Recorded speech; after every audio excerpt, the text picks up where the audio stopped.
Times live, तुमच्या विश्वासाचा आवाज। जय शिवलाल महाराज की जय। नुकतंच बंजारा समाज हा हैदराबाद गॅझेट नुसार EST मध्ये असल्याचा पुरावा आमच्या समाजाला कुठेतरी आता पाहायला मिळाला आणि त्या पुराव्याच्या धर्तीवर या महाराष्ट्रातील तमाम मराठा बांधवांना OBC या प्रवर्गामध्ये समाविष्ट करण्यात आलं। तसंच आम्हाला सुद्धा या हैदराबाद गॅझेटरचा पुरावा समजून आम्हाला सुद्धा या ST प्रवर्गामध्ये समाविष्ट करावं या मागणीसाठी आम्ही या ठिकाणी आमरण उपोषणासाठी बसलेलो आहोत। आमचं या फडणवीस सरकारला सांगणं आहे की फडणवीस साहेब, या भारतामध्ये जेवढाही आमचा समाज आहे वेगवेगळ्या राज्यामध्ये आहे, वेगवेगळ्या प्रांतामध्ये आहे, त्या ठिकाणी आमची बोली भाषा एक आहे, आमचं राहणीमान एकसारखं आहे, आमचं खानपान एक आहे, आमची केशभूषा एक आहे, वेशभूषा एक आहे। मग आम्हाला रिझर्वेशन वेगळं का? तर आमचं म्हणणं एकच आहे की एकाच देशामध्ये एकच समाज वेगवेगळ्या प्रांतात राहतो, पण त्यांना समाज एक आहे, पण त्यांचा जो काही आरक्षण आहे हक्काचं ते प्रत्येक वेगळं आहे।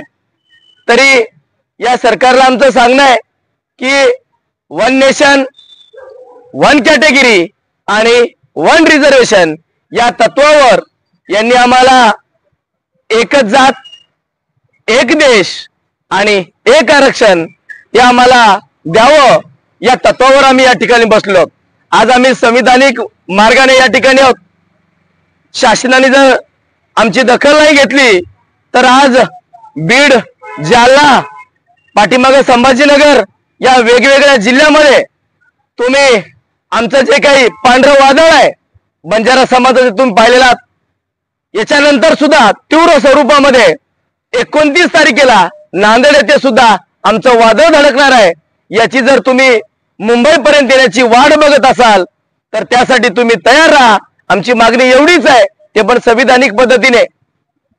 आम्ही आदिवासी बांधवाचा हक्क हिरावून घेत नाही।